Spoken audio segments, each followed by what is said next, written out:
hello everyone welcome back to my channel once again आज पनि second day चितवनको सुरु भइसकेको छ अनि आज चाहिँ मैले ओछ्यानैबाट भिडियो गरेको छु है साथीहरू अनि एकछिनपछि फेरि देखाउने छु अनि मलाई चाहिँ रुगाले ग्रस्त बनाएको छ साथीहरू चिसो ठ्याक्कै लाग्यो मौसम चेन्ज हुने बेला चिसो पनि ठ्याक्कै लाग्यो साथीहरू यस्तो गाह्रो बनाएको छ तैपनि केही छैन म चाहिँ यहाँनिर पुरै हट वाचरहरू पिइराखेको छु अनि यहाँनिर कफी छ हजुरहरूले पनि पिउनुभयो होला कफी हुन त 6 बज्दैछ बल्ल 6:30 हुँदैछ कतिपय त सुत्दै हुनुहुन्छ होला ओछ्यानमा अब उठ्नुहोस् ढिला भइसक्यो है गाइज 5 बजीदेखि उठेर मेहनत गर्ने साथी चाहिँ उहाँ हो है म अल्छी हो सुतुवा हो उहाँ चाहिँ 5 पनि होइन 4:30 बजीतिर होला पुरा उठेर पढेर ल्यापटप अनै छ अहिले भर्खर त्यहाँ पल्टिनु भएको अल्छी चाहिँ म त्यही माथि चिसो पनि लाग्यो अनि अल्छी गर्ने चाहिँ म अब म चाहिँ रेडी भएको अवस्था लुगाहरू लाउँछु म चाहिँ पुरा बिरामी भएर सुतिराखेको मान्छे पनि अहिले यति फ्रेस भइसकेपछि चाहिँ ओ माई गड मलाई केही पनि भएर हिँड्छ भने जस्तो फिल भइराखेको छ है त आज के हुन्छ आई विल सो यु ल हामी चाहिँ निस्केको अब घुम्दै घुम्दै जान्छौँ यसरी बिल्डिङ रहेछ यहाँको चाहिँ हामी त्यो बिल्डिङमा बसेको है हो त्यो देखिरहने बिल्डिङको छेउको भागमा बस्यौँ हामी चाहिँ मिस जाँदै हुनुहुन्छ अगाडि म चाहिँ यता बिरामी पर्ने मान्छे स्विमिङ पुल रहेछ यहाँ बन्द गरिराखेको रहेछ है स्विमिङ पुल जाने बाटो भनेर हिजो देखाएको थिएँ यहाँ रहेछ है पछाडि ब्याकग्राउन्डमा बन्द रहेछ तर कस्तो चिसो छ हो चितवन चिसो छ अलि चिसो भएको छैन एकचोटि हात त हल्लाइदिनु अब चाहिँ हामी फेरि जाँदैछौँ 8 बजी स्टार्ट हुने हो दबाई लिन जान्छौँ होला हामी हस्पिटल एकैछिन क्लिनिक अनि त्यसपछि मात्रै हामी प्रोग्राममा एपियर हुनेछौँ बाई हिँड्नुपर्ने रहेछ क्या यहाँ चाहिँ फेरि पुरा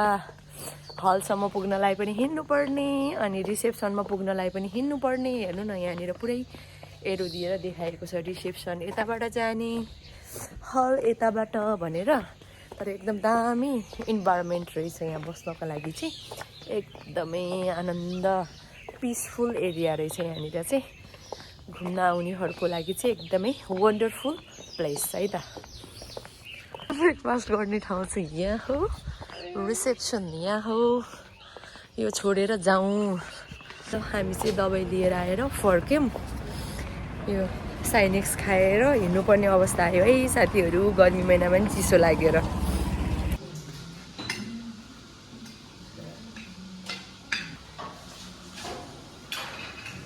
नास्ता सास्ता गऱ्यौँ एज युजुअल हिजोकै रुममा अब हाम्रो कार्यक्रम सुरु हुन्छ 8:30 बजीबाट भन्नुभयो है आज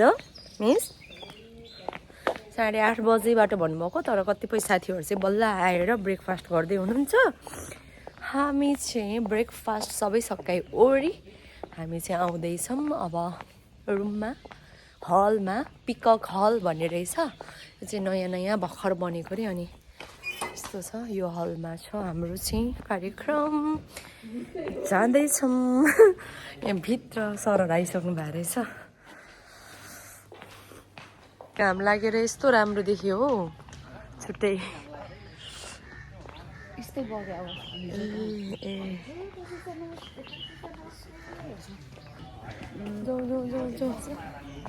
कताबाट यतैबाट होला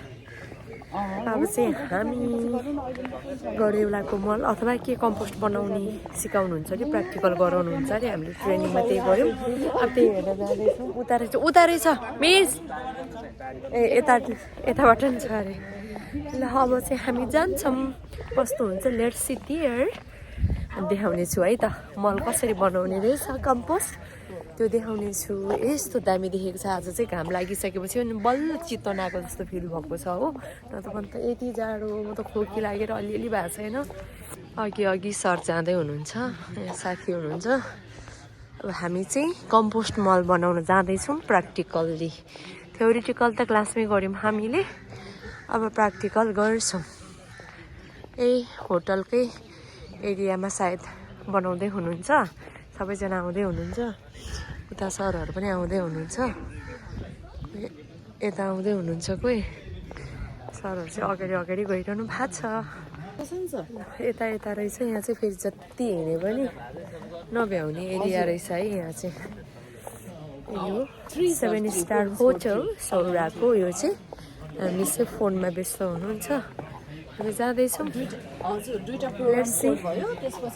कस्तो बन्छ धेरै पर पो पुग्नुपर्ने रहेछ त फेरि जाँदै हुनुहुन्छ यस्तो दामी छ नि इन्भाइरोमेन्ट चाहिँ फेरि पुरा हरियो हेर्नु नि प्लान्टहरू पनि यस्तो दामी हेल्दी देखिएको छ क्या प्लान्टहरू पनि एकदम यस्तो छ यसमा गोरेटो यताबाट जानुपर्ने रहेछ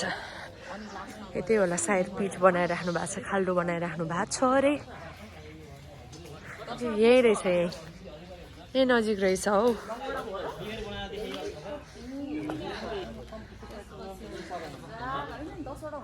प्रोग्राम इन्स्टिट्युटको 3टा मात्रै राख्नु हो खाल्डो चाहिँ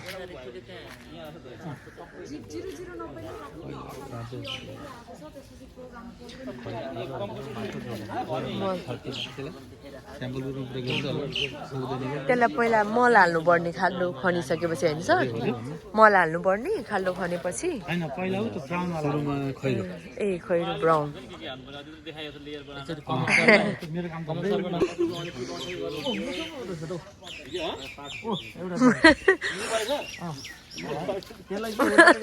होटलमा यस्तो मिठो मिठो खानेकुरा पाइन्छ मुसो नगर अरू के हुन्छ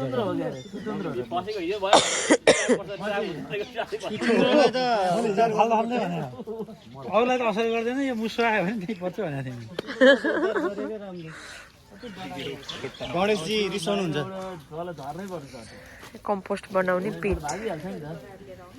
कति फिट छ सर यो गणेशजी रिसाउनुहुन्छ बढी छ होला ए मिटर चाहिँ त्यति होला मिटर चाहिँ 1 मिटर छ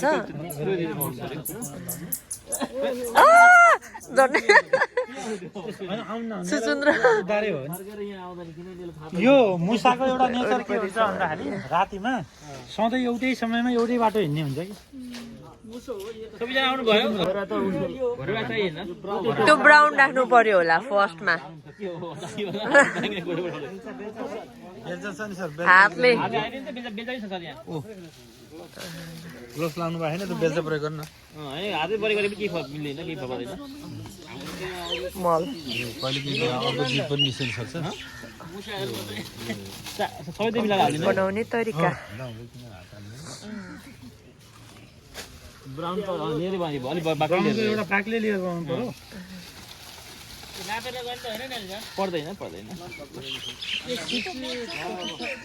अन्दाजिफिकेसन गर्ने बालुवा हो यो त हाल्नु अलि अलि पहिला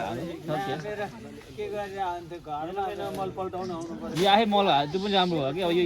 लगाइसक्नु भएको रहेछ पुरै ग्लोभ्स लगाइसक्नु भएको छ अब सरहरू प्र्याक्टिकल गर्दै हुनुहुन्छ हामीले लगाएको छैनौँ हामी हेर्ने मात्रै होइन हातलाई पर्दैन कि यो खासमा यो अब्जर्भर हामी अब अघि हाल्नु सक्छ अनि त्यसपछि हरियो छ त्यो त्यहाँ केही काम सुरु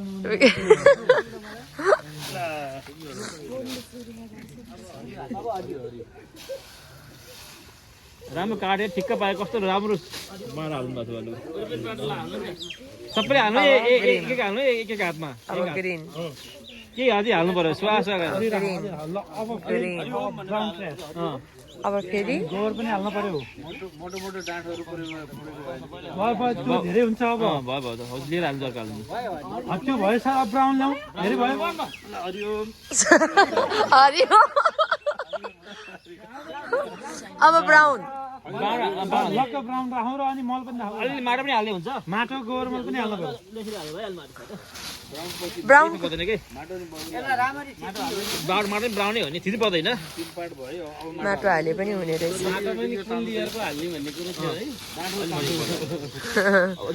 अहिले भन्ने नै यो हामीलाई धेरै समयसम्म चाहिने हो यसरी खाल्डो खन्दै माथिको माटो एकातिर अनि त्यो मुनि यसको मुनि छ कि हाल्दै हुन्छ कि अहिले बाउनमा माटो धेरै नहाल्नु कति हाल्नु पर्ने हो त्यो पनि ग्रिनमै पर्छ ल त्यो गोबर पनि हाल्दिउँ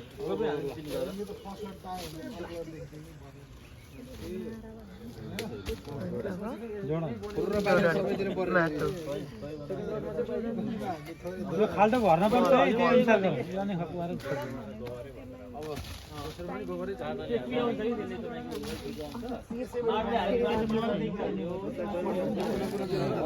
अर्को पालीमा इएम भन्ने हुन्छ है इएम भन्ने हुन्छ अर्को चाहिँ त्यसलाई चाहिँ इफेक्टिभ माइक्रो अर्गानिजमहरू हुन्छ त्यो चाहिँ त्यसले चाहिँ कस्तो भने यो गोबर हाल्ने ठाउँमा चाहिँ हामीले त्यो हालिदिँदा भन्यो है के हुन्छ त्यसले अलिक छिटो भयो अझै छिटो गर्छ अब त्यसलाई नेपालीमा के भन्छ थाहा छ तपाईँहरूलाई अब पसलमा त्यसलाई के भनेर पाइन्छ भन्दाखेरि बोकासी झोल भनेर पाइन्छ झोल झोल बोकासी झोल भनेर भन्छ पर्दैन यो भर्नु पर्दैन नि सर यो त सकियो यो लामो समयको लागि गर्ने नि त अहिले प्याक गरेर छोडिदिने अहिले बन्द गरिदिने हो ल ल फेरि ब्राउन ट्रास अब हाल्नु न बन्द गरिदिनु त्यसै हुन्छ अब ब्राउन ट्रास ब्राउन ब्राउन छ पहिला पाउने एकछिन त्यहाँभित्र के छ हेरेर राख्न नआउने कुरा छ कि हेर हामीले बनाएको यहाँ तरकारी करे सवारी रहेछ कि यहाँ प्रयोग भयो ठिक छ उहाँले अर्को ठाउँ गरेछ नि फेरि हुन्छ यो बिस्तारै आफ्नो तरिकाले आउट टाइममा हुने हो नि त यो सकिन्छ फेरि अर्को भर्ने भन्ने हो हजुरहरूले नि गरिराख्नु अनि यो तालिम चाहिँ सरहरूको मात्र हो कि हो खै त म्यामहरू कोही पनि देख्दैन आउनु न पठाइदिनु मेरो म्यामहरूको यता काम हुँदैन हजुरहरूलाई चाहियो भएर मैले हाम्रो प्रयोगमा आइरहेको छु खाल्टो नि खनिरहनु यो खालको ल तपाईँहरू आउनुहोस् म्यामहरूको पालो लेयर वाइज फेरौँ भनेको हस् हस् अब ग्रिन ग्रिन पछि भोलि आउनु तालिममा फिडाइदिनु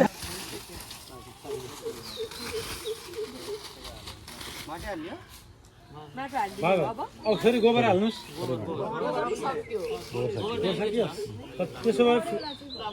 त्यसो भए फेरि ग्रिनवाला हाल्नुहोस् अलिकति ग्रिनवाला पुगेको छैन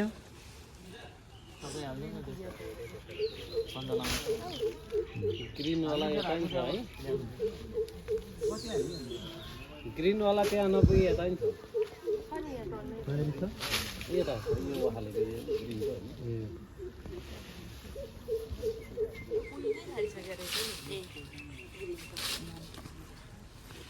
काम गरौँ हजुर ल यो पो परे गरे हुन्छ केही हुन्न ल माटो हालिदिनु अलिकति म्याम हुन्छ म्यामहरूलाई पनि चाहिने रहेछ ल अब सर्लोको माटोले छोप्दिनु होइन नपर्ने त्यो ट्याग पनि अघि हाल्दैन त्योहरू यो त तपाईँको अलिक बस्नै बाँकी छ कि यो त सिस्टमेटिक लामो समयमा हुने कुरा हो नि त अहिले हामीले भरिदियो भने फेरि खाल्डो हुन्छ होइन ट्याग गर्ने होइन अहिले फेरि उहाँले हाल्नुहुन्छ नि उहाँले प्रयोग गरिरहेको भएको छ फेरि हरियो यहाँ हाल्नुहुन्छ फेरि ब्राउन हाल्नुहुन्छ नि गर्नुहोस् लास्टमा चाहिँ हामीले प्याक गर्ने छोडिदिने हो अनि अब ठाउँमा खाल्डो खाल्नु पर्ने हो हाम्रो यो चाहिँ तरकारीको बोक्राहरू चाहिँ यहाँ खासै युज गर्दैनौँ अब यहाँ तपाईँले यहाँ हालिदिनु अनि बाहिर बाहिर छोडिदिनु न समस्या के हुने भने यहाँ तरकारीको बोक्राहरू चाहिँ अलिक गन्ध आउँछ नि त त्यो गन्ध आउँछ त्यही भएर तपाईँले हामीले चाहिँ तरकारी बोक्राहरूलाई चाहिँ यो खानेकुराहरूलाई चाहिँ बङ्गुर दानामा पठाउँछौँ हामीले चाहिँ 5-6 दिन गरेको मात्र मल बनाउँछौँ नि त त्यो पाकेको चाहिँ नहाल्नु होला यो काटेकोहरू हुन्छ यस्तो यस्तो यस्तो हरियोहरू चाहिँ तपाईँले कटिङ गर्नुहुन्छ नि टाइम टाइममा ल त्यो कटिङ गरेको चाहिँ यहाँ हाल्दै हुन्छ हरियोहरू चाहिँ सुक्नै परेन अनि त्यसपछि यो छोपेर माटो छोपिदिने अर्को फेरि पाउने यो चाहिँ तपाईँको मल राम्रो खालको मल भन्छ कि तपाईँको मल त बनिरहेको छ नि तपाईँबाट मल निकाल्नुहुन्छ नि त यो पाइल भयो हाम्रो लगभग 2 मिटर जति गहिरो छ यो चाहिँ तपाईँको माथिबाट यो पाइल कम्पोस्टिङ भयो चाहिँ होइन यो चाहिँ हामीले सिस्टमेटिक तरिका गर्न पायो नि त यसलाई अनि यहाँबाट निकाल्ने तपाईँले अझै यसमा अलिकति युज गर्दै दबिदिइहाल्छ तीनवटा खाल्टो बनायो लास्टमा माटो अर्किन छोपिदिनु भन्दाखेरि ग्रिन जब जब्छ पछि फेरि अफिस मेलहरू बाहिर आउने अगाडि पानी हाल्ने होला नि सर डेली युजको लागि हो क्या यो चाहिँ पानी परिरहेको के पानी हाल्नु पर्यो होइन सुक्खा भयो मात्रै हाल्ने न त हरियो त्यही ग्रिनले हरियो हाल्छ नि हामीले यो बाथरुमको पानी पनि युज गर्छौँ कि टोयलेटको पानी हुन्छ देखि पनि लाग्छ भन्नु उहाँले होइन युज गरेको कुरोलाई त अहिले त थुप्रै भइसक्यो अहिले यो पानी पर्ने टाइममा गर्दैन अर्ग्यानिक जैविक हो कि त्यसमा चाहिँ हामीले हालिदिएपछि चाहिँ त्यो छिटो पुगिन्छ कि त्यसको लागि चाहिँ हामीले अब यसलाई साइकलको रूपमा घुमाउने हो भने 3टा फ्यान्डल बनाउने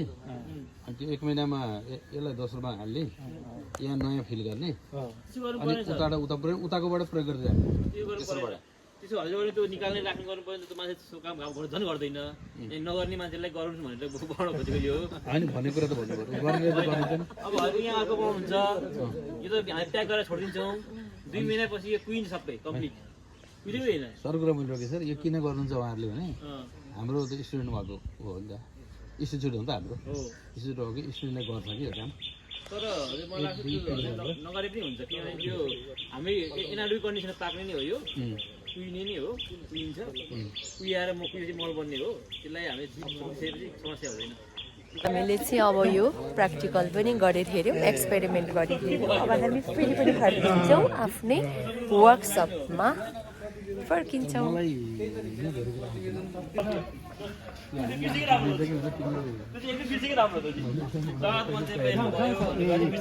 सबैजना फर्किँदैछौँ पुरै गफ गर्दै हामी चाहिँ फोटो सेसन पनि सकाएर अब टी ब्रेक होला सायद टी ब्रेकमा जाँदैछौँ हामी चाहिँ हाम्रो क्वालिटी प्रोजेक्टको सपना म्याम हजुर अनि साथीहरू हामी चाहिँ फेरि पनि भित्र इन्ट्री गरिसक्यो हेर्नुहोस् न मैले यहाँ कफी हालेको है तातो पानी पनि कस्तो रक्सी अल्कोहल जस्तै देखेको अनि मलाई जिस्काउनु भएको कि साथीहरूले ओके आजलाई यति नै अर्को पार्टमा फेरि आउनेछु बाई बाई